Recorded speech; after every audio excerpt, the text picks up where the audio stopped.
Halo kawan-kawan Putra Ilalang dimanapun kalian berada. Assalamualaikum warahmatullahi wabarakatuh. Selamat malam. Lama sekali, hampir 6 hari belakangan saya tidak membuat video.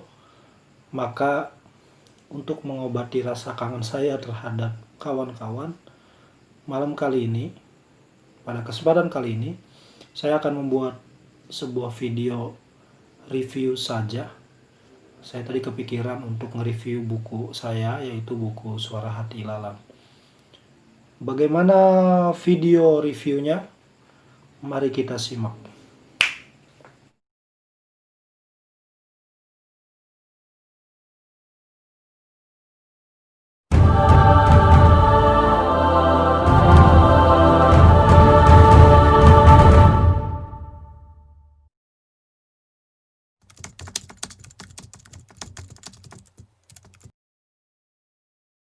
Oke kawan-kawan, seperti biasa sebelum kawan-kawan menyaksikan saya bercuap-cuap, silahkan kawan-kawan bersantai, boleh menggunakan headset, boleh sambil ngopi.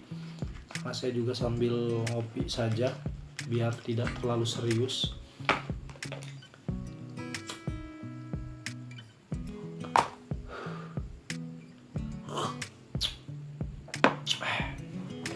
Ya, pada video kali ini saya akan mereview sebuah buku yang nggak bagus-bagus amat, juga nggak hebat-hebat amat. Buku yang sangat sederhana. Buku ini berjudul Suara Hati Ilalang. Ini bukunya. Kebetulan buku ini ditulis oleh saya sendiri, oleh Abidin ini, dan diterbitkan oleh sebuah penerbit indie, yaitu Indie Book Corner. Kawan-kawan boleh cek Instagramnya, atau Orbit Indonesia. Buku ini diterbitkan tahun 2018, hampir sudah 1 tahun lebih, karena 2018 akhir dan mulai diedarkan itu 2019 awal. Ini merupakan buku pertama saya. Suara Hati Ilalang ini merupakan buku puisi, buku kumpulan puisi yang isinya puisi, karena memang ini buku kumpulan puisi. Nah, buku ini sendiri adalah sebuah catatan dari tahun 2014, catatan saya ya, dari tahun 2014 sampai 2018. Walaupun memang kemudian untuk mengkurasi naskah-naskah catatan-catatan saya itu yang tersebar di mana-mana, di media sosial dan lain-lain, akhirnya itu membutuhkan waktu kurang lebih 3 bulan, plus ditambah dengan puisi-puisi baru pada saat itu yang memang untuk lebih menambah isi daripada buku ini sendiri. Oke, buku ini saya waktu itu cetak tidak banyak juga, hanya kurang lebih 100. Ya, kurang lebih 100. Dan sekarang saya tinggal mengoleksi 3, karena memang saya tidak coba cetak lagi, karena memang tidak ada yang beli juga. Nah, untuk isinya, karena memang ini adalah buku puisi, ada tiga bab utama yang memang coba saya bagi agar tetap menjadi sebuah cerita daripada setiap puisinya begitu. Untuk bab yang pertama, buku ini saya tulis dengan judul Jurnal Jejak Kaki. Jadi ada tiga bab. Yang pertama ada Jurnal Jejak Kaki, yang kedua ada Jurnal Romantika, dan yang ketiga ada Jurnal Jelata. Yang pasti sudut pandang daripada buku ini lebih bagaimana puisi-puisi yang sifatnya lebih kepada realisme sosial, yang notabene adalah bagaimana perhatian saya terhadap berbagai macam fenomena yang terjadi di masyarakat, fenomena yang terjadi di negara ini, fenomena yang memang saya lihat setiap hari di sekitar saya dan apa juga yang kemudian saya baca. dalam proses kreatifnya buku ini sebetulnya lebih kepada pada awalnya adalah saya ingin mencoba memberanikan diri bahwa apakah saya bisa menerbitkan buku atau tidak begitu. Jadi proses kreatifnya ya sederhana aja, saya kumpulin naskah, menambahkan naskah yang memang belum ada, artinya yang masih kurang saya isi dan saya kirim ke penerbit.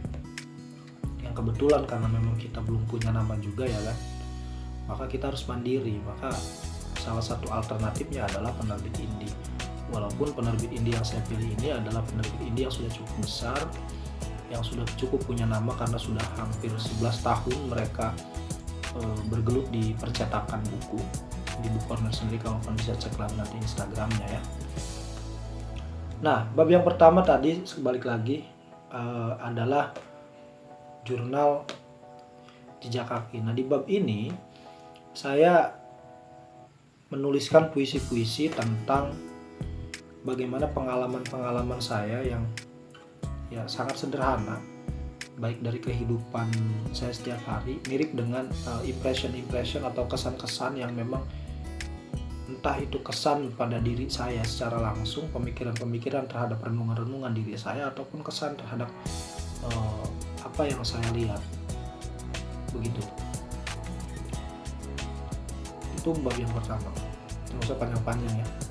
Nah, bab yang kedua itu adalah jurnal romantika. Jurnal romantika ini kenapa saya katakan roman? Karena ada sebuah ungkapan cinta, ungkapan kasih sayang, ungkapan rasa empati yang luar biasa terhadap apa yang kemudian saya lihat, terhadap apa yang kemudian saya rasakan, terhadap apa yang menjadi persoalan masyarakat, khususnya mereka-mereka yang hari ini termarginalkan begitu.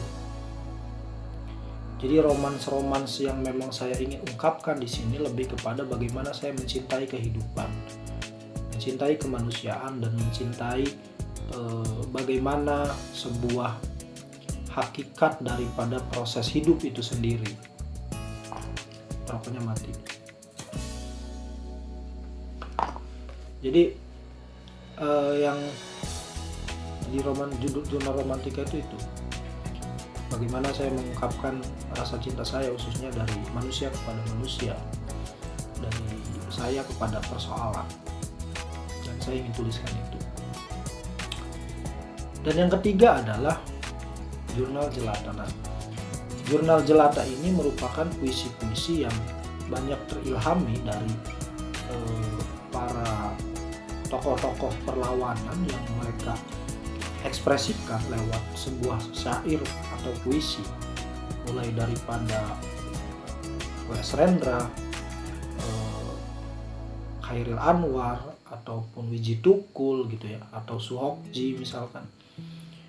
Ya tokoh-tokoh ataupun Soekarno sekalipun atau Soekarno gitu. Atau tokoh-tokoh yang lain kayak macam Marsina gitu ya. Jadi tokoh-tokoh gerakan rakyat yang memang menginspirasi saya untuk menulis keresahan-keresahan yang lebih mendasar pada persoalan ekonomi, politik maupun kebudayaan. Yang memang di jurnal jelata ini saya lebih mengedepankan unsur-unsur kritik, unsur-unsur yang memang lebih ingin dihidupkan dalam sebuah karya sastra. Nah, sebetulnya kenapa kemudian bab-babnya saya buat 3 bab itu ya, dari bab jurnal jelata, jurnal romantika, jurnal jurnal jejak kaki, jurnal romantika maupun jurnal jelata. Saya ingin mengemas sebuah cerita bahwa framing menurut saya hidup itu adalah proses di mana kita pertama-tama adalah menemukan hakikat kehidupan itu sendiri terhadap diri kita ya, artinya itu bicara pada refleksi diri kita sendiri. Bagaimana seorang manusia itu melangkahkan kaki atas dasar aspek-aspek yang dia percaya, yang dia yakini, dan yang dia anut. Nah, setelah itu tidak mungkin rasanya sebuah keyakinan bahkan perjuangan gitu ya tanpa dilandasi atas dasar cinta dan kasih sayang. Karena dengan cinta kita akan mampu bertahan dengan berbagai macam polemik yang akan kita hadapi sekalipun begitu. Jadi filosofinya begitu. Kenapa kemudian saya tulis babnya jurnal jelata sampai jurnal romantika adalah ketika kita kemudian memaknai hidup kita, kita sudah menemukan jalan hidup kita, perjuangan yang akan kita tempuh, maka perjuangan itu harus juga kita selimuti dengan rasa cinta yang luar biasa, agar memang dalam perjalanannya kita mampu merefleksikan itu terus menerus dan kita tidak berhenti di tengah jalan. Sampai pada titik di mana jurnal jelata, ketika kita punya kesadaran, kita sudah punya keberpihakan, sudah punya rasa cinta, tidak boleh rasanya kita mendiamkan kesalahan, mendiamkan ketertindasan atau penindasan, mendiamkan penghisapan. Kita mesti melawan, karena memang pada dasarnya kita dididik sebagai manusia yang memang notabene mesti memanusiakan manusia, notabene mesti bagaimana mencintai keadilan, mencintai kedaulatan, mencintai kemerdekaan begitu. Nah, inilah yang kemudian menjadi salah satu filosofi penting dari buku ini.